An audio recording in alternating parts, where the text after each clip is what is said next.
Hello and welcome to Sarah Fox Media, and this na your current update. Inside the week, the Ministry of Information and Communication can invite ministry, agency and departments for can update the public through the media about things and what they can do, and also then success and challenges where they can face now then different institutions. Then today inside the week, the Ministry of Information and Communication being featured Audit Service Sierra Leone, who can update the citizens through the media on the 2021 audit reports and other related matters.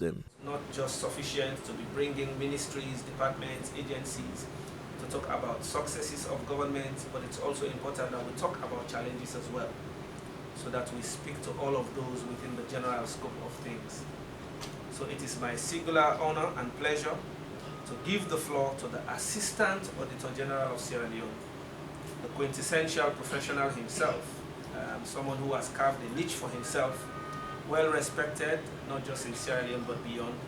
And so I give the floor on that note to Mr. Maury Lansana, the Assistant Auditor General, to talk to us about the current audit report and other matters that they consider to be pertinent for Sierra Leoneans to take note of. Mr. Lansana, the floor is yours. Good afternoon, ladies and gentlemen. Good afternoon. Thank you. I want, on behalf of the Acting Auditor General, Audit Service Sierra Leone, staff, management and board of Audit Service Sierra Leone,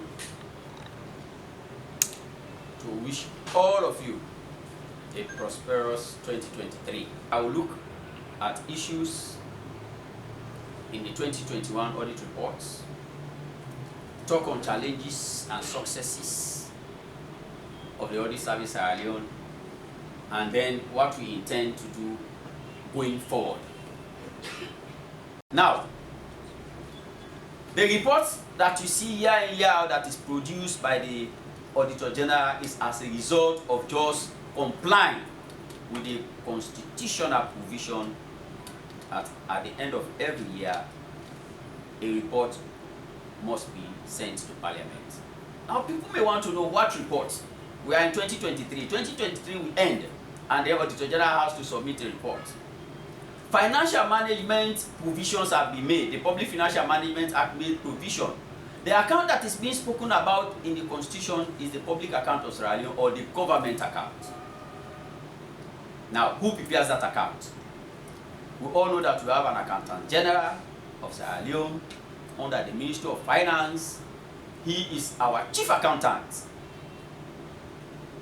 The Public Financial Management Act made it very clear that immediately 3 months after the immediate preceding financial year, we are in 2023, so the immediate preceding financial year is 2022.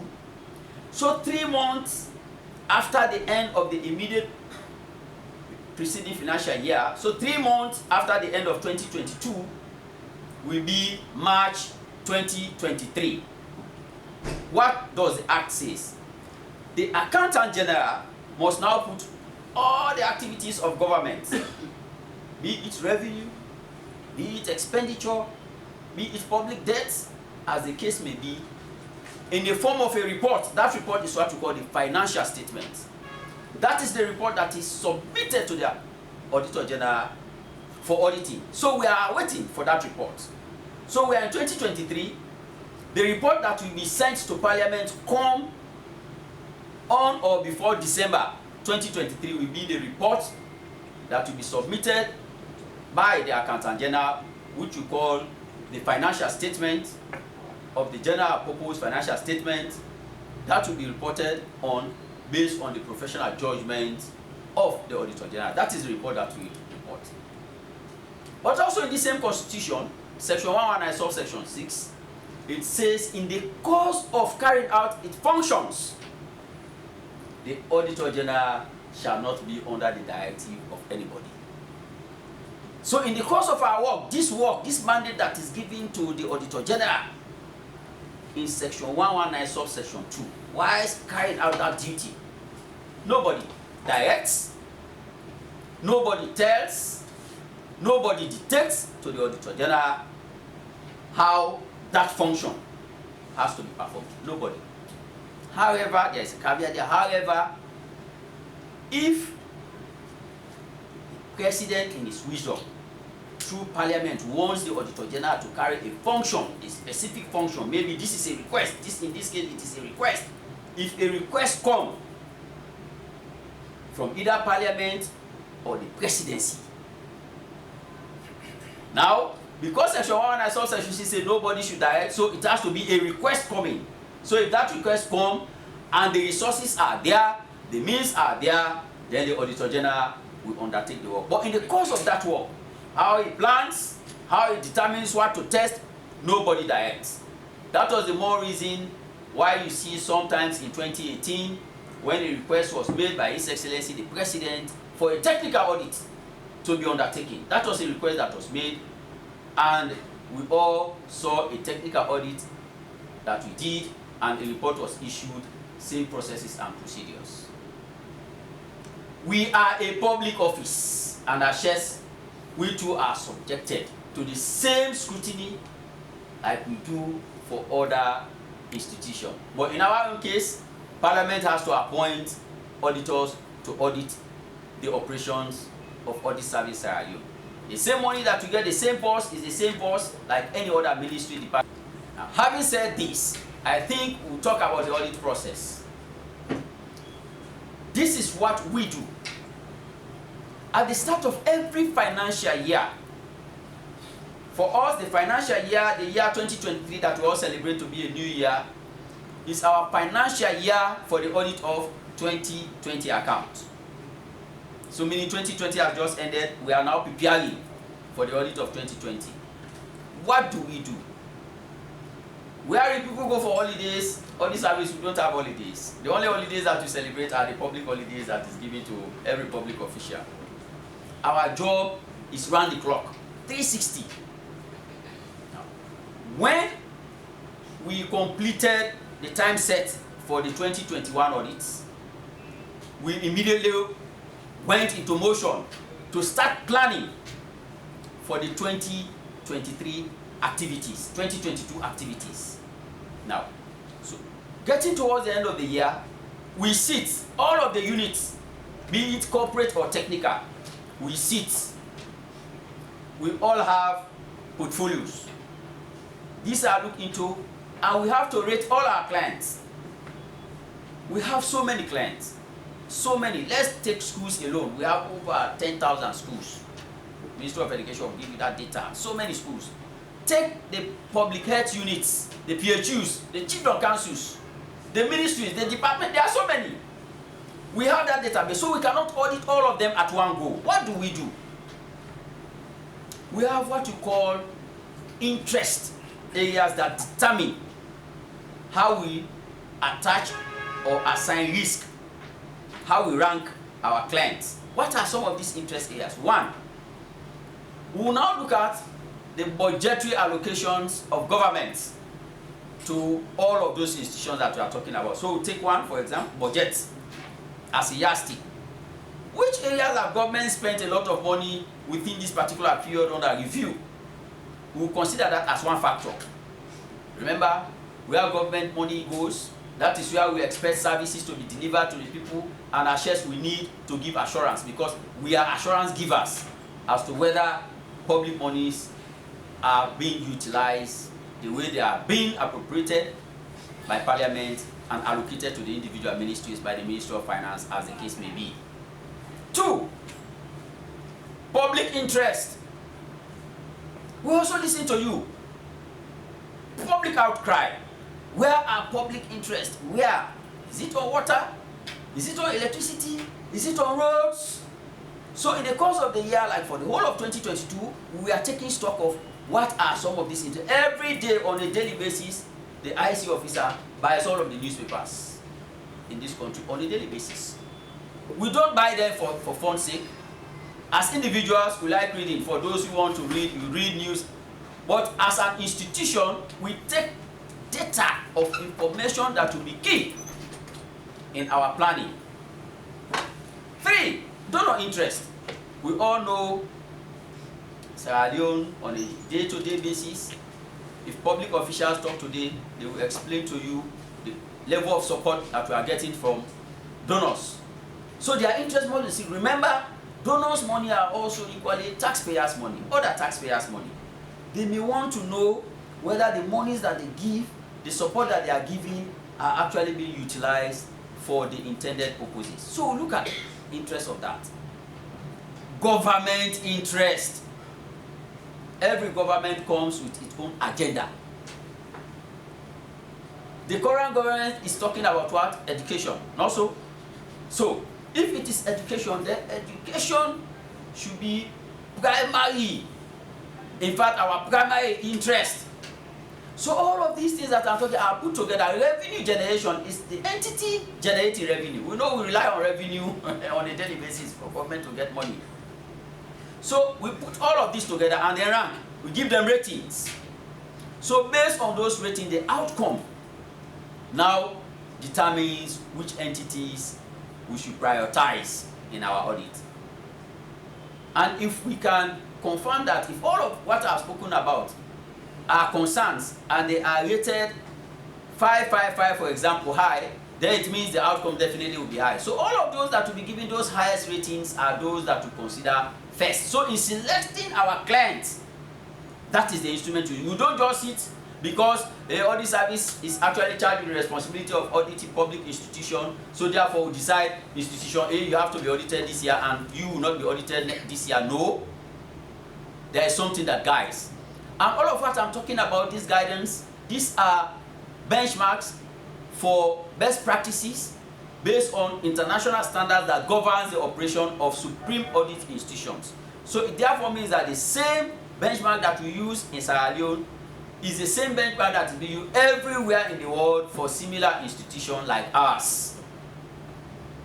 Now, once those institutions are selected by individual divisions, we have a specialized unit. Those ones, they look at subject matter. We call them subject matter expert. That's why we call them specialized unit. That is where the performance audit unit, the information system audit units, these are specialties. They are specialists in there. For them, they do a lot of research work, in fact, based on 1, the economy, 2, the effectiveness, 3, and the efficiency. We call it value for money audit that they do. So it's not a matter of whether things have been done or are they, how long would they last with Sierra Leoneans, what will be the benefits. So they are specialists. So since they are specialists, their own audit are subject matter based. They will look for a case, develop it, and then work towards that case and produce an audit report in that same line. I will highlight some of the audit report that comes out of those exercises. One, how much money was wanting in your 2021 report from the MDAs? 2, where is it that it takes so long for you to publish a 2021 report in the year 2023 when people feel that that issue is almost forgotten? And that probably 4, are you understaffed? Are you understaffed at audit department to ensure that now that it's 2023, the people of this country need a 2022 report and not 2021? It has to do with total cash loss. I noticed that year in, year out, there have been increase when it comes to cash loss as per the audit report. 2021, as per my record that I have here, 187.3 billion cash loss. I stand to be corrected. 2020, 153.9. 2019, 177.6, so on and so forth. So why is this happening, repeatedly? That's 1. 2, as per the constitution, it is mandated that Parliament, after a report has been released by the Audit Service Sierra Leone, they should or they must debate that report. And as we all know, it has taken about years without hearing anything from Parliament, where has anything gone wrong? Or what are you to do in order for some of these things to be addressed? Cash losses. We've seen campaigners like Budget Advocacy Network. They've all raised concerns about cash losses. So as an institution, are you concerned as well? The second one is during the report, State House and the Office of the Vice President was not audited. Are they exempted? Okay. Analysis that have been done by BAN. Oh yes, as a Sierra Leonean, we are always concerned. And the analysis being done by BAN and many other institutions, we clearly tell you the concerns that we have. And what is that? Year in, year out, we cry that people should start taking audit serious and they're acting on our recommendations. Trust me, had there been adequate attention and the premium that we all expect to be placed on audit work and the recommendations that we made, I think we'll have seen much improvement in the audit outcomes. So the outcomes that you are seeing today is as a result of people not being that serious, institutions not be that serious with the recommendations that have been made. Is State House exempted? Our Office of the Vice President, nobody is exempted from our work. Nobody. They are not audited, sir. No. Office of the President was audited. Office of the Vice President was audited. I think that's why I laid the foundation in explaining the procedures. How does an entity get into the Auditor General's annual report? So it therefore means the required threshold, as explained in my preamble when I was introducing this whole talk, is that State House and Office of the President and many other institutions never met that threshold. Interestingly, it will interest you to know that, and this is what we want. When the 2020 report came out, the Office of the President was the most quote-unquote bombarded office from all sectors of life. When I'm using the word bombarded, because the media was after Office of the President, the non-state actors were after, based on the issues that were in there. And remember, there are individuals managing those offices. Individuals are equally there. And what are we yearning for? Is enough implementation of our recommendations. So State House and Office of the Vice President, we say kudos to them. When we did the 2021 audit, and many other institutions, my brother, they adhere at all the stages that I spoke about. One, in the field, the little recommendations that were made, they adhere to them. When we issue the draft report, the few recommendations that were there outstanding, they adhere to them. And this is what we want. So if institutions, we are all crying for institutions to start implementing audit recommendations. I think that is the cry of everybody. If ban is cried people down today, it is as a result of non-implementation of audit recommendation. So if institutions have started implementing, I think the good thing that we start doing is probably other institutions that are far behind to now go there and start understanding what was your relationship, how was the management team, how was this team, how were the internal controls set up, how far did they take these issues for them to be addressed. That is what we are all yearning for. So it's not only State House, it's not only Office of the President, but we have many more other institutions that actually took our audit work with every seriousness and assessed they were able to clear the issues that we raised. That was why State House and Office of the President was not in the 2021 report. But to say we never audited them, no, even though I explained how institutions can be audited, but they were audited. The reason being simple, probably you have an answer to that. Public interest. Last year, State House, everybody. So we knew that last year, because of people's interest, yes, we audited them. In 2020, it was people's interest. So because everybody is having concern about Office of the President, they will be audited because it's a public office. It is subjected to similar scrutiny, the same scrutiny at all levels in the day-to-day job that we do. Okay, so there are people concerned about the cash losses and the job that Parliament do.